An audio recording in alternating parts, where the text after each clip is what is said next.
Amitabh Bachchan sports complex Prayagraj के स्वर्ण जयंती महोत्सव कार्यक्रम में मंच पर उपस्थित माननीय न्यायमूर्ति सर्वोच्च न्यायालय सम्माननीय श्री विक्रमनाथ जी, प्रदेश सरकार में मेरे वरिष्ठ सहयोगी उप मुख्यमंत्री श्री ब्रजेश पाठक जी, मंत्रिमंडल में मेरे सहयोगीगण श्री नंदगोपाल गुप्ता नंदी जी, गिरीश चंद यादव और अन्य मेरे सहयोगीगण, माननीय सांसद प्रोफेसर रीता बहुगुणा जोशी जी, श्रीमती केसरी देवी पटेल जी, श्री विनोद सोनकर जी, प्रदेश सरकार के पूर्व मंत्री माननीय श्री सिद्धार्थनाथ सिंह जी, महापौर श्रीमती अभिलाषा गुप्ता नंदी जी, जिला पंचायत अध्यक्ष डॉक्टर वीके सिंह जी, हमारे माननीय विधायकगण श्री राजमणि कौल जी, श्री हर्षवर्धन वाजपेयी जी, श्री गुरुप्रसाद मौर्य जी, श्री प्रवीण पटेल जी, श्री पीयूष रंजन निषाद जी, श्रीमती निर्मला पासवान जी, श्री सुरेंद्र चौधरी जी, श्री केपी श्रीवास्तव जी, श्री सुरेश चंद्र त्रिपाठी जी और आज के इस कार्यक्रम में उपस्थित प्रयागराज के सभी गणमान्य महानुभाव, खेल के जिन विभूतियों को आज यहाँ सम्मानित किया गया है, उनके साथ ही नवोदित सभी खिलाड़ियों को मैं अमिताभ बच्चन स्पोर्ट्स कॉम्प्लेक्स के स्वर्ण जयंती समारोह के अवसर पर हृदय से बधाई देता हूं। आप सबके प्रति मैं अपनी शुभकामनाएं देता हूं। मैं इस अवसर पर अभिनंदन करता हूं इस पूरे कॉम्प्लेक्स के साथ एक लंबे समय से जुड़े हुए न्यायमूर्ति श्री विक्रमनाथ जी को, न्यायमूर्ति श्री टीपी सिंह जी को और उन सभी महानुभावों को जिन्होंने स्पोर्ट्स की इन गतिविधियों को आगे बढ़ाने के लिए रुचि लेकर के प्रयागराज को ये अनमोल कृत्य को आगे बढ़ाने में अपना योगदान दिया है। भाइयों बहनों, हम सब जानते हैं कि आज की जो दुनिया है, वैश्विक मंच पर किसी देश के सामर्थ्य की अगर तुलना हम करते हैं तो स्पोर्ट्स उसमें से एक है। ओलंपिक हो, एशियाड हो, कॉमनवेल्थ हो या कोई भी विश्व स्तरीय चैंपियनशिप का या कोई इंटरनेशनल गेम हो, इन सब में विभिन्न देशों के खिलाड़ियों के द्वारा किए जाने वाले प्रदर्शन से उस देश के सामर्थ्य का अंदाजा लग जाता है। और हम सब सौभाग्यशाली हैं कि आज देश के यशस्वी प्रधानमंत्री श्री नरेंद्र मोदी जी के मार्गदर्शन में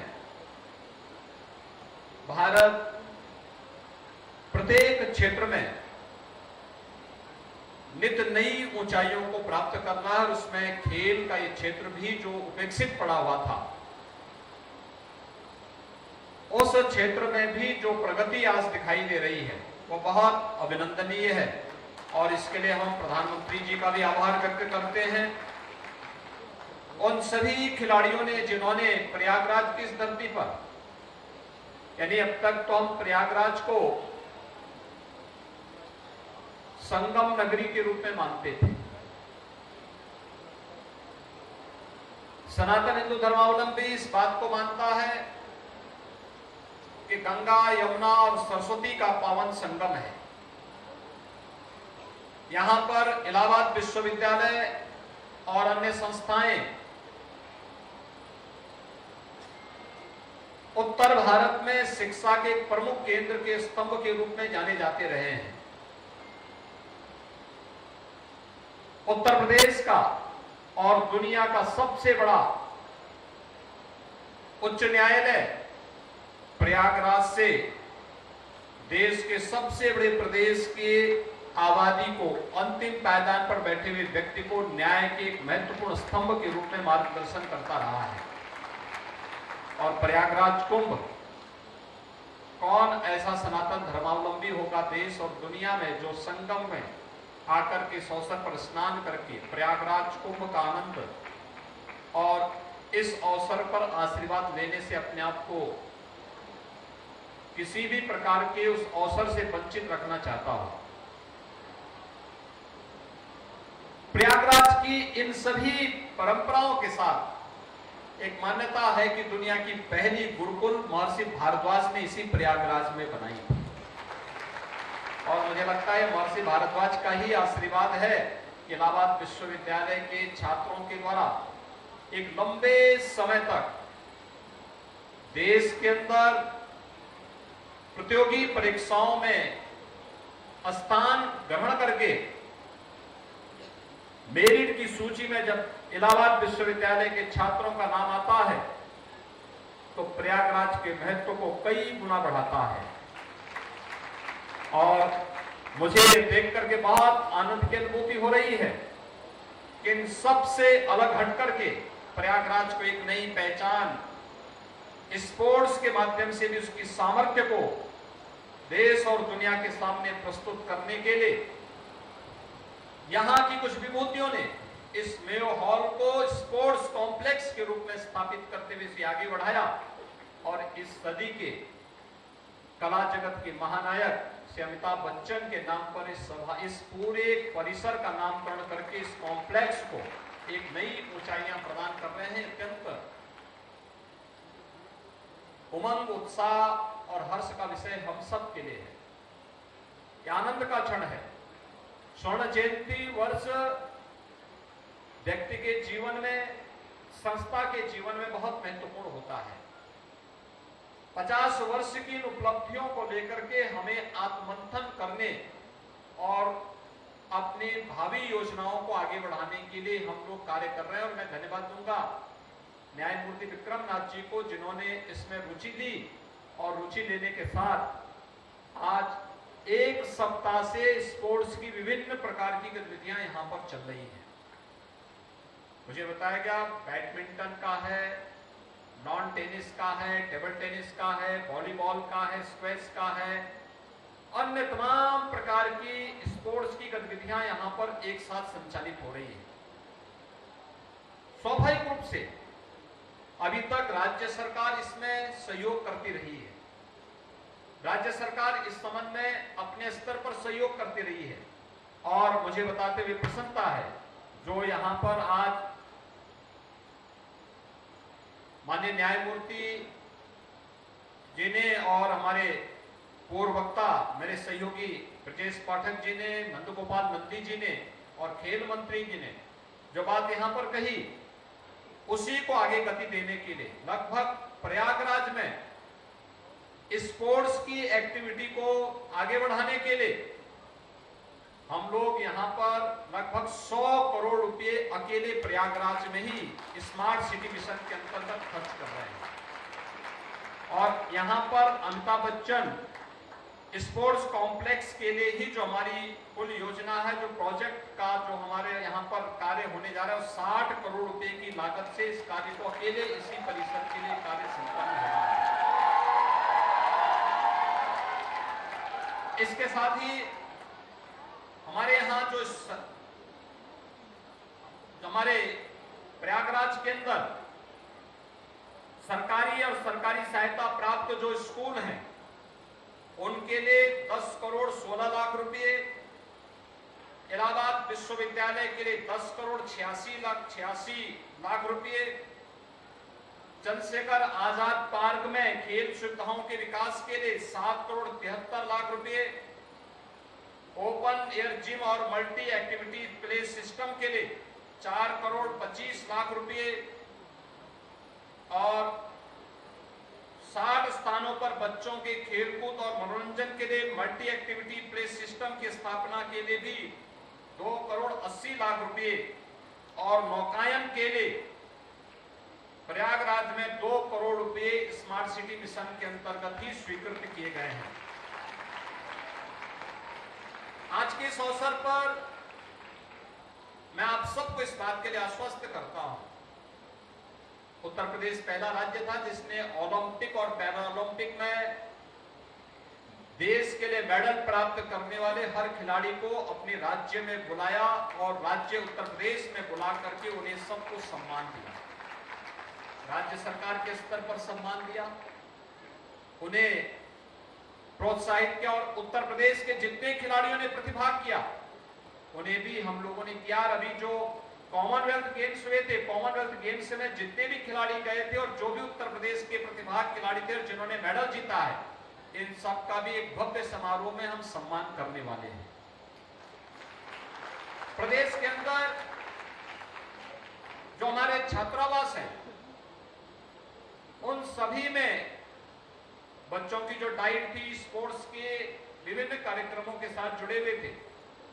बहुत कम थी, उससे भी बढ़ाया गया है। साथ साथ प्रोत्साहन राशि के लिए भी अभी जैसे नेशनल गेम हो रहे हैं गुजरात में, हमारे कई टीमों ने वहां पे गोल्ड मेडल जीता है। वहां पर जो खिलाड़ी जाते थे पहले उन्हें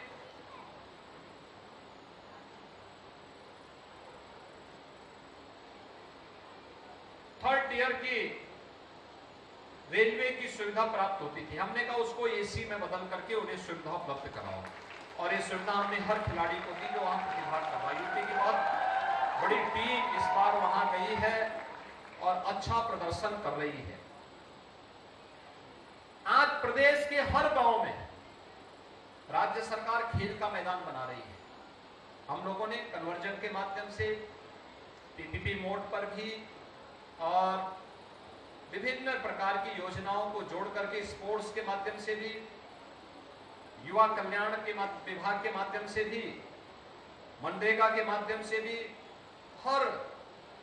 गांव में खेल का मैदान, विकास खंड स्तर पर स्टेडियम और मिनी स्टेडियम के निर्माण की कार्रवाई ये युद्ध स्तर पर चल रही है। अन्य गतिविधियों को भी तेज करने के लिए गांव-गांव में ओपन जिम का निर्माण हो, पार्कों की सुंदरीकरण की व्यवस्था हो। और मैंने खेल विभाग से एक बात ये भी कही है कि जो लोग निजी खेल एकेडमी संचालित कर रहे हैं उन्हें राज्य सरकार से भी प्रोत्साहन दिया जाना चाहिए, उन्हें राज्य सरकार के स्तर पर भी सहयोग किया जाना चाहिए। आज यहां पर जो प्रस्ताव मेरे सामने आया है इस पूरे परिसर के बारे में जिला प्रशासन इस कार्रवाई को आगे बढ़ाएंगे और इस पर हम कार्रवाई करेंगे। जितना भी सहयोग की आवश्यकता पड़ेगी इस स्पोर्ट्स कॉम्प्लेक्स के लिए राज्य सरकार उसमें सहयोग करेगी। और आज के दिन पर समस्या पैसे की नहीं, पैसे के उचित नियोजन और समय से उस कार्य को आगे बढ़ाने की है। और अगर यहां पर इस कार्यक्रम को उत्तर प्रदेश खेल विभाग के साथ साथ इस कॉम्प्लेक्स से जुड़े हुए जितने भी महानुभाव हैं जिन्होंने विगत 50 वर्षों से इसे सजो करके रखा, इसको आगे बढ़ाया है और आज इसको एक नई ऊंचाई तक पहुंचा करके विगत एक सप्ताह से खेलकूद की विभिन्न प्रतियोगिताओं को यहां पर आयोजित किया है, उन सबसे मैं आग्रह करूंगा, जितने कोचेज हैं इन सबसे मैं इस बारे में आग्रह करूंगा तो ये लोग रुचि लेकर के, अच्छा मेरा ये मानना है आज के दिन पर जो भी हम थे वो वर्ल्ड क्लास का बनाए, एक मानक, एक स्टैंडर्ड हम तय करें। जैसे हम उत्तर प्रदेश में पहला स्पोर्ट्स यूनिवर्सिटी हम बना रहे हैं मेजर ध्यानचंद के नाम पर और वो मेरठ में उसका काम प्रारंभ हो चुका है। लगभग 100 एकड़ क्षेत्र, 1 एकड़ का जो वहां पर भूभाग है वहां पर स्पोर्ट्स यूनिवर्सिटी प्रदेश की पहली बन रही है। और हमने कहा कि जो भी स्टैंडर्ड रखो वह वर्ल्ड क्लास का रखो। वहां एक हमारा जो भी वहां से निकलने वाला जो भी युवा हो वो वैश्विक मंच पर प्रतिस्पर्धा करता हुआ दिखाई देना चाहिए। और इसीलिए हम लोगों ने प्रदेश की परंपरागत उत्पाद को आगे बढ़ाने के लिए मेरठ को वन डिस्ट्रिक्ट वन प्रोडक्ट के रूप में जोड़ा है। आज मेरठ में हर खेल की गतिविधियों के लिए स्पोर्ट्स आइटम वहां पर आपको मेरठ के अंदर प्राप्त हो सकती है और इसको सरकार प्रोत्साहित दे रही है। उन्हें एक मंच उपलब्ध करा रही है, उन्हें मार्केट उपलब्ध करा रही है, उन्हें ब्रांड बना रही है और वो तेजी के साथ वैश्विक मंच पर छाता हुआ दिखाई दे रहा है। मैच के इस अवसर पर जिन खिलाड़ियों ने यहां प्रतिभाग किया है उन सबको भी मैं बधाई देता हूं, उन सबका भी अभिनंदन करता हूं जिन्होंने खेलकूद की इन प्रतियोगिताओं में भाग लिया। ये सभी युवा खिलाड़ी हैं हमारे और इनके पास अपार संभावनाएं हैं। देश के सामर्थ्य को,